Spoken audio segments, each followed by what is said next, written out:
Meus amados irmãos, eu vos saúdo com a paz do Senhor. Louvado seja o nosso Deus por ter nos concedido mais esta oportunidade de estarmos juntos para tratarmos da obra de Deus, da propagação do seu Evangelho. Convido-vos para abrir a sua Bíblia no livro do profeta Abacuque, capítulo 1, versículo 3. Livro do profeta Abacuque, capítulo 1, versículo 3, que diz: Por que razão me fazes ver a iniquidade e ver a vexação? Porque a destruição e a violência estão diante de mim. Há também quem suscite a contenda e o litígio. Glória a Deus. Meus amados irmãos, nós queremos mais uma vez te agradecer, ou lhes agradecer, por ter nos ajudado até agora, assistir os nossos vídeos. Você que já é inscrito, você possa também recomendar o canal a outros para que possam assistir, compartilhar e assim ser abençoado pelo Senhor. Falaremos sobre o tema, o peso de Abacuque. Queridos irmãos, Abacuque é um dos profetas chamados menores, mas, em particular, o profeta Abacuque, apesar do seu livro ser pequeno, mas seu peso é muito grande. Um livro muito bem articulado e que trouxe para Judá um avanço muito grande pela sua preocupação com as coisas dos céus. O profeta Abacuque, ele profetizou durante o reinado do rei Josias de Judá e viu os prejuízos causados pelos reis antecedentes, Manassés e Amon, e viu também o avanço que o reino de Judá alcançou sob as mãos, sob a tutela do rei Josias. O rei Josias começou a reinar novinho, com 8 anos de idade, mas que com uma disposição muito grande. Os reis Manassés e Amon haviam causado grandes prejuízos, tanto morais quanto espirituais, ao reino. E o rei Josias estava restaurando os valores morais e os valores espirituais do reino de Judá. E isso foi testemunhado pelo profeta Abacuque. Mas eis que quando o rei Josias morre, as coisas se desandam. E isso trouxe uma preocupação muito grande à alma do profeta Abacuque. A Bíblia diz que no capítulo 23, versículo 25 do segundo livro dos reis, que o profeta Abacuque foi o melhor rei de Judá de antes e depois. Nunca houvera antes dele nem houve depois alguém com tanto equilíbrio, alguém que tenha se entregado, tenha se convertido ao Senhor com tanto compromisso como o profeta, como o rei Josias. Leio aqui o versículo 23. E antes dele não houve rei semelhante, que se convertesse ao Senhor com todo o seu coração e com toda a sua alma e com todas as suas forças, conforme toda a lei de Moisés. E depois dele nunca se levantou outro tal. Então, sendo o profeta Abacuque testemunha deste homem comprometido, zeloso com as coisas de Deus, ele agora estava desencantado, ele estava com o coração partido com o desandar do reino de Judá. E ele agora ele toma aquilo como um peso, como uma carga pesada, como um fardo. Ele tem que assistir tudo aquilo sem poder fazer nada. E conforme ele mesmo chegou até a quase que duvidar de Deus, como dizendo, mas como é que eu clamo? Porque até quando eu vou clamar tanto e o Senhor não vai me ouvir? Não sabia o nosso profeta Abacuque que Deus é quem controla as coisas e que Deus estava por dentro de tudo. Deus estava tomando as providências. Deus não deixa o seu povo clamar por muito tempo, ele ouve. Às vezes ele se cala, mas é que ele está preparando a providência que ele vai tomar. O profeta Abacuque chega a quase duvidar de Deus, como eu disse. Ele estava tendo a impressão, ele estava tendo a impressão de que o justo estava sendo castigado enquanto o ímpio prosperava. Ele estava tão preocupado com o reino de Judá, com desandar, com a imoralidade, a espiritualidade caída, que ele achava que Deus não estava vendo, que Deus não havia fechado os olhos, havia tapado os ouvidos. E ele disse, por causa disso, que há pessoas que suscitam litígio, há pessoas que suscitam a contenda. Como que ele diz, e ninguém toma providência, o Senhor não toma providência. E ele diz, por esta causa, porque alguém suscita o litígio, a lei se afrouxa e a sentença nunca vem. Era aí onde ele achava que o justo estava sempre penando, estava sempre sendo vencido e o ímpio triunfando, quando na verdade é o contrário. Pode ser que um ímpio, ele pareça que está triunfando, pareça que está prosperando, mas isso é coisa pequena, não demora, porque quem tem vida longa, quem tem bênção de Deus, são os justos. Porque a Bíblia diz que a bênção de Deus é quem enriquece e não acrescenta dores. Glória a Deus.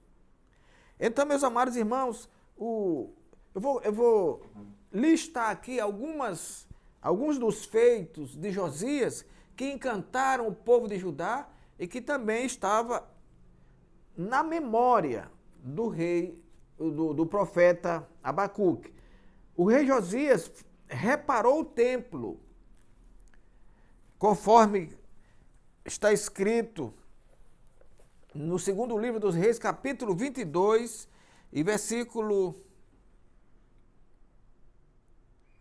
Segundo livro dos Reis, capítulo 22, versículo 5, diz assim, e que eu dei na mão dos que têm o cargo da obra e estão encarregados da casa do Senhor, para que deem àqueles que fazem a obra que há na casa do Senhor, para repararem as fendas da casa. Significa que, nos reinados anteriores, eles deixaram as coisas andarem de qualquer jeito, eles não deixaram cair. É como dizemos, entregaram as baratas. Mas agora Josias, com o zelo de Deus, como convertido, com o coração convertido ao Senhor, ele faz sua primeira obra, que é a reparação do templo, a restauração física do templo.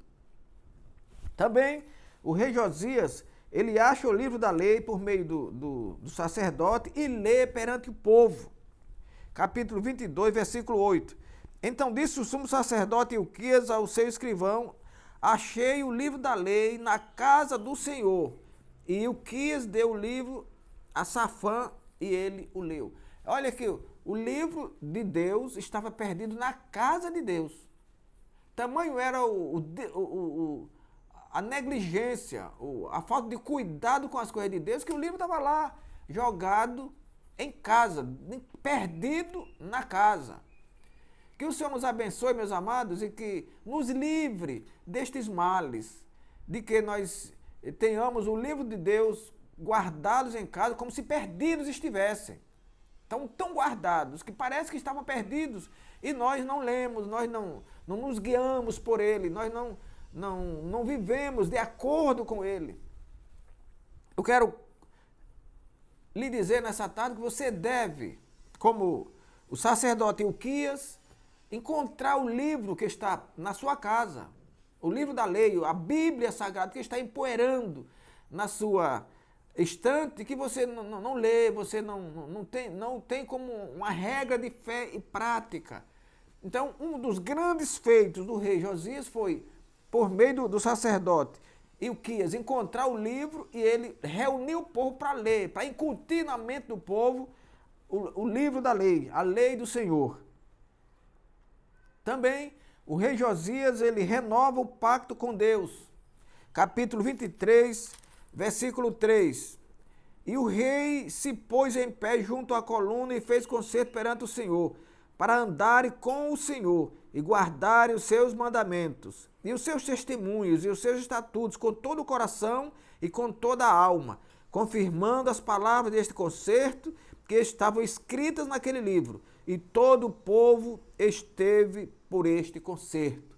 Então, o povo que estava mal ensinado, o povo que estava indisciplinado espiritualmente por causa dos maus reinados de Manassés e Amon, eles agora recebem o livro da lei e eles agora passam a viver conforme este livro. Que nós possamos fazê-lo assim também para a nossa bênção e para que a esperança de vida eterna se renove cada dia em nós. O rei Josias também derriba o altar de Betel. Esse altar foi um daqueles que foi feito por Jeroboão para desviar o povo de Jerusalém, para que o povo não fosse adorar a Deus em Jerusalém. Josias vai e derruba esse altar e profana. Capítulo 23, versículo 15. E também o altar que estava em Betel, e o altar que fez Jeroboão, filho de Nebate, que tinha feito pecar Israel, juntamente com aquele altar, também o altar derribou, o alto derribou, queimando o altar em pó o desfez e queimou o ídolo do bosque. Glória a Deus. Então, eram esses feitos que estavam deixando o profeta Abacuque desenganado, sem esperança, como que as coisas agora não andavam mais. E isso, meus amados irmãos, é um sentimento que não envelheceu. Esse sentimento de a gente achar que a justiça não anda, que as leis existem mais para, muitas vezes, para beneficiar o criminoso do que livrar a vítima, não é uma coisa que é novo ainda hoje.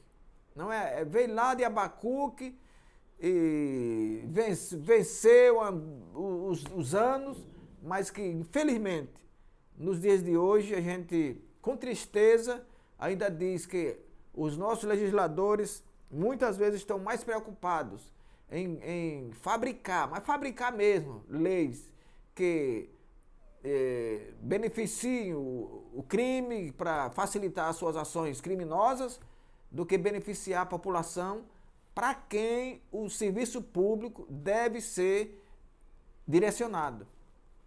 O profeta estava desesperado com isso, mas Deus não deixou que o povo pecasse por muito tempo. Deus não deixou que as coisas ficassem assim, como que quase no esquecimento. E Deus manda o profeta Abacuque, ele diz ao profeta Abacuque que estava tomando providências naqueles dias. E ele disse que a providência que eu vou tomar, eu vou revelar, e você vai colocar em tábuas. Vai colocar em tábuas. Para quê? Até quem correndo for passando possa ler. Deus, meus amados irmãos, ele tem uma providência para nós. Às vezes nós estamos desesperados porque não aprendemos ainda a esperar única e exclusivamente em Deus. Deus nunca nos desamparará. Jesus disse que quem vem a Ele, de maneira nenhuma, Ele lançará fora. Então, como o profeta Abacuque estava preocupado, mas Deus tomou as providências. E o profeta Abacuque até criticou também que Deus usou um povo inimigo, os caldeus, para disciplinar o povo de Israel. Mas é a vontade de Deus. Deus não faz nada que mereça reparo. Deus não faz nada que mereça remendo. Tudo que ele faz é bom. Tudo que ele faz é justo. Glória a Deus. Mas o profeta Abacuque, no final, ele conveio do que tudo que Deus faz é maravilhoso. E no capítulo 3, versículo 18, no capítulo 3, versículo 17, ele diz: porquanto, ainda que a figueira não floresça, nem haja fruto na vide, o produto da oliveira minta, e os campos não produzam mantimentos, as ovelhas das malhadas sejam arrebatadas, e nos currais não haja vacas, todavia eu me alegrarei no Senhor e exultarei no Deus da minha salvação. Ele agora estava sabendo que Deus é um Deus que ouve. Deus não é mudo.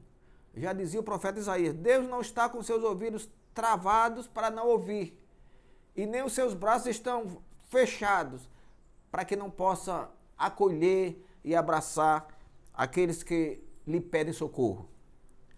Que o Senhor então nos abençoe e nos guarde, que aquele peso do profeta Abacuque não seja um peso para nós hoje, que nós confiemos em Deus e saber que as coisas no mundo andam assim mesmo. A Bíblia já diz que o mundo jaz no maligno, mas nós esperemos em Deus, só em Deus há esperança para nós, para a igreja, para aqueles por quem Jesus morreu e aceitaram a Ele como Salvador. Que o Senhor nos abençoe e nos guarde, meus amados irmãos, e até o nosso próximo encontro. Inclinai os vossos ouvidos e vinde a mim, ouvi e a vossa alma viverá.